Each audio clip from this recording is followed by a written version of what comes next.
ഒരു പാർട്ടിനെ പേടിക്കുന്ന ദുർബലമായ പാർട്ടിയായി CPM മാറിയോ എന്ന PC വിഷ്ണുനാഥ്. ഒരു പാർട്ടിനെതിരെ പരാതിയുമായി പോകുന്നത് പാരഡിയേക്കാൾ വലിയ കോമഡിയാണെന്നും CPM തെരഞ്ഞെടുപ്പ് കമ്മീഷന് പരാതി നൽകുന്നത് അങ്ങേയറ്റം ദയനീയമാണെന്നും PC വിഷ്ണുനാഥ് കുറ്റപ്പെടുത്തി. ഖജനാവിലെ പണം ഉപയോഗിച്ചുകൊണ്ട് തെരഞ്ഞെടുപ്പ് പ്രചാരണം നടത്തുന്നു, കോൺക്ലേവുകൾ നടത്തുന്നു, പത്രപരസ്യങ്ങൾ കൊടുക്കുന്നു, വീഡിയോകൾ ഇറക്കുന്നു. ഞങ്ങൾക്കാണെങ്കിൽ അതിനൊന്നുമുള്ള പൈസ ഇല്ലാതിരുന്ന ഒരു പാർട്ടിയാണ്. അപ്പോൾ ഡൽഹിയിലെ മാധ്യമങ്ങളോട് പറയുകയുണ്ടായി. പക്ഷേ ശബരിമലയിലെ സ്വർണ്ണക്കള്ള അടക്കമുള്ള കാര്യങ്ങൾ ഈ തെരഞ്ഞെടുപ്പിൽ ചർച്ചയായപ്പോൾ ഞങ്ങൾക്ക് പോലും അറിയാത്ത ഒരു പാട്ട്, പോറ്റിയെ കേറ്റിയെ സ്വർണം ചെമ്പായി മാറ്റിയെന്ന് പറഞ്ഞൊരു പാട്ട്, അത് എഴുതിയ ആരാണെന്ന് അറിയില്ല, പാടിയ ആളുകളെ അറിയില്ല. പക്ഷേ ആ പാട്ട് ആ വിഷയത്തെ തെരഞ്ഞെടുപ്പിൽ സജീവമാക്കി നിലനിർത്തുന്നതിന് കാരണമായി എന്ന് ഡൽഹിയിൽ മാധ്യമങ്ങളോട് പറയുകയുണ്ടായി. അപ്പോൾ ആ പാട്ടിൽ ഇപ്പോൾ CPM തെരഞ്ഞെടുപ്പ് കമ്മീഷനെ സമീപിക്കും, പരാതി കൊടുക്കും എന്നൊക്കെ മാധ്യമങ്ങളിൽ കൂടി അറിയാൻ കഴിഞ്ഞു. ഞങ്ങൾക്ക് ചോദിക്കാനുള്ളത്, ഒരു പാട്ടിനെ പേടിക്കുന്ന അത്ര ദുർബലമായ ഒരു പാർട്ടിയായി കേരളത്തിലെ CPM പാർട്ടി മാറിക്കഴിഞ്ഞോ? കേരളത്തിലെ തെരഞ്ഞെടുപ്പിൽ പാട്ടും പാരഡി പാട്ടും ഒക്കെ എത്രയോ തെരഞ്ഞെടുപ്പുകളിൽ വന്നിട്ടുണ്ട്. ആ പാട്ടുകൾക്കെതിരെ ആരെങ്കിലും പരാതിയായിട്ട് പോയിട്ടുണ്ടോ?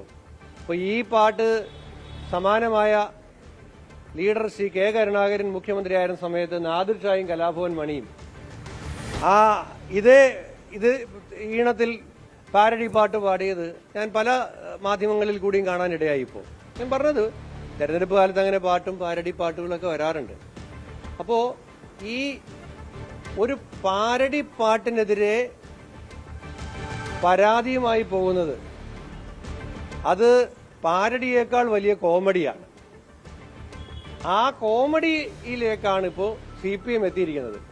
ഇന്നലെ വരെയും ആവിഷ്കാര സ്വാതന്ത്ര്യത്തിന് വേണ്ടിയിട്ട് മുറവിളി കൂട്ടുക, എന്നിട്ട് ഒരു പാട്ട് ഞങ്ങളെ പേടിപ്പിക്കുന്നേ എന്നും പറഞ്ഞുകൊണ്ട് പോലീസിലോട്ട് പോവുക, ഇലക്ഷൻ കമ്മീഷനിലേക്ക് പോവുക.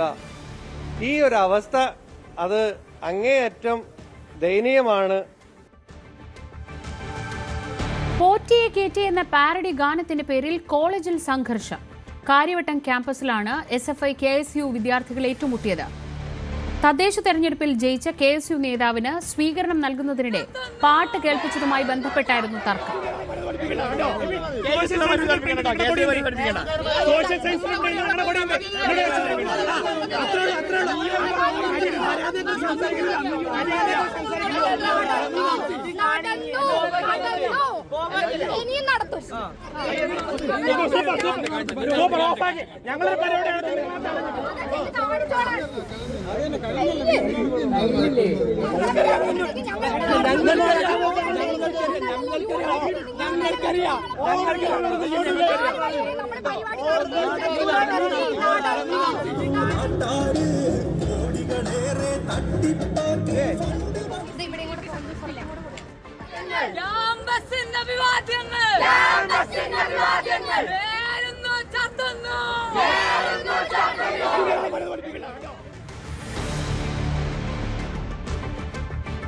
നിയമസഭാ തെരഞ്ഞെടുപ്പിന് ഒരുങ്ങാൻ മന്ത്രിമാർക്ക് മുഖ്യമന്ത്രിയുടെ നിർദ്ദേശം. 2 മാസത്തിനകം വികസന പദ്ധതികൾ പൂർത്തിയാക്കണം. പദ്ധതികൾ യുദ്ധകാലാടിസ്ഥാനത്തിൽ പൂർത്തിയാക്കാൻ മന്ത്രിമാർ